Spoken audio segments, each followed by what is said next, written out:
want to talk about pomegranates. Ooh, pomegranates, that's exciting, I hear you say.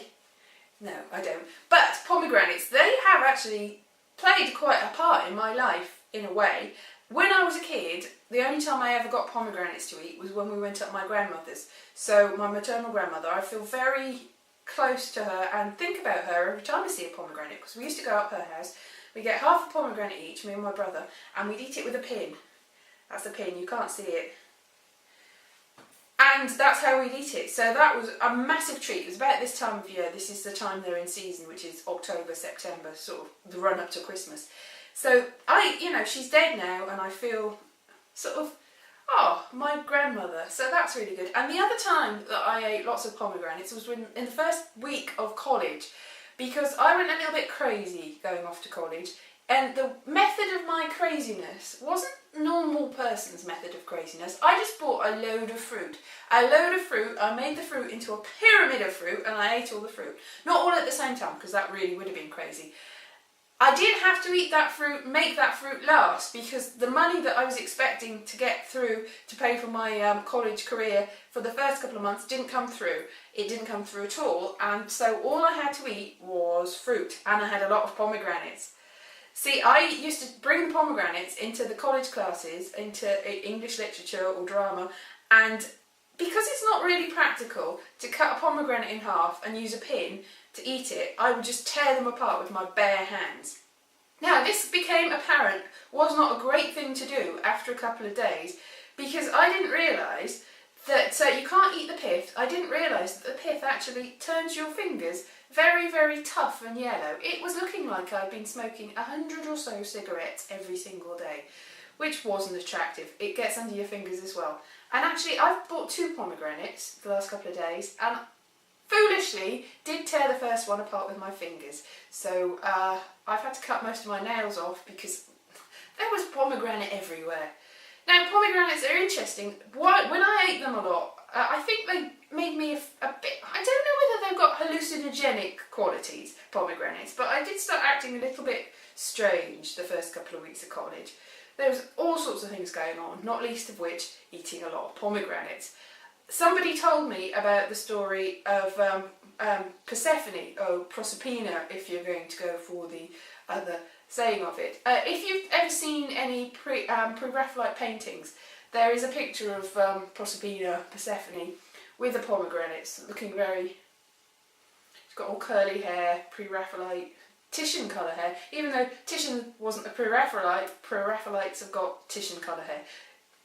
Go figure, it's one of those things. So it's a very symbolic fruit. It represents all sorts of things. Persephone, apparently, because she ate the seeds from a pomegranate, had to go and live with Hades in the underworld for a certain amount of time of the year, and she was only allowed back up to see her mum every couple of months, really, and then it would be all spring and lovely, and then she'd have to go back into the underworld. So that's one of the things.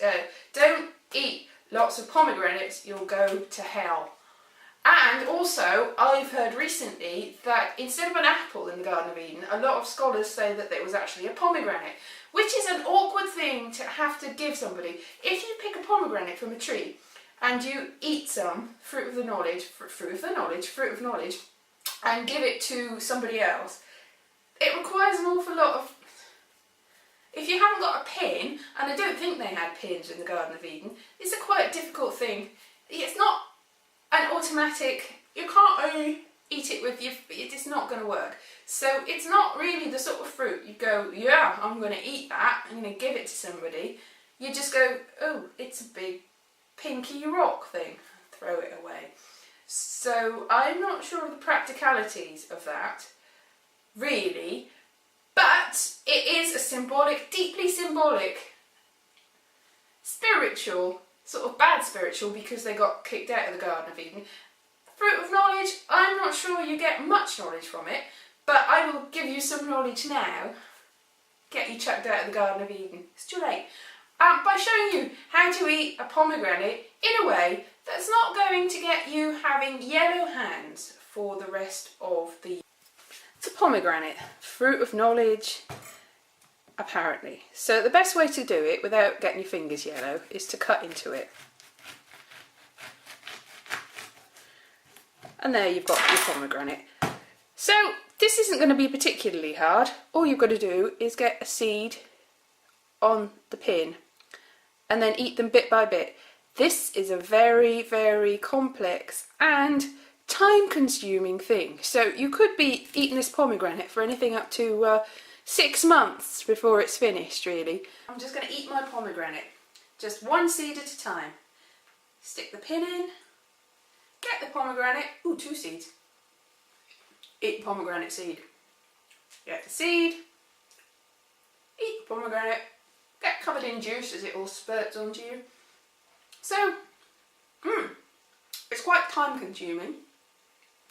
And I can see how there might be a little bit of symbolic stuff going on, what with it being juicy seeds that I'm eating, one by one. But I think they might have it a bit backwards in the Bible, a little bit. What with Eve giving Adam the juicy seeds. You see where I'm going with that. Anyway, I'm going to just go away and eat my pomegranate bit by bit with my juicy seeds. Go and eat it. I might be sometime.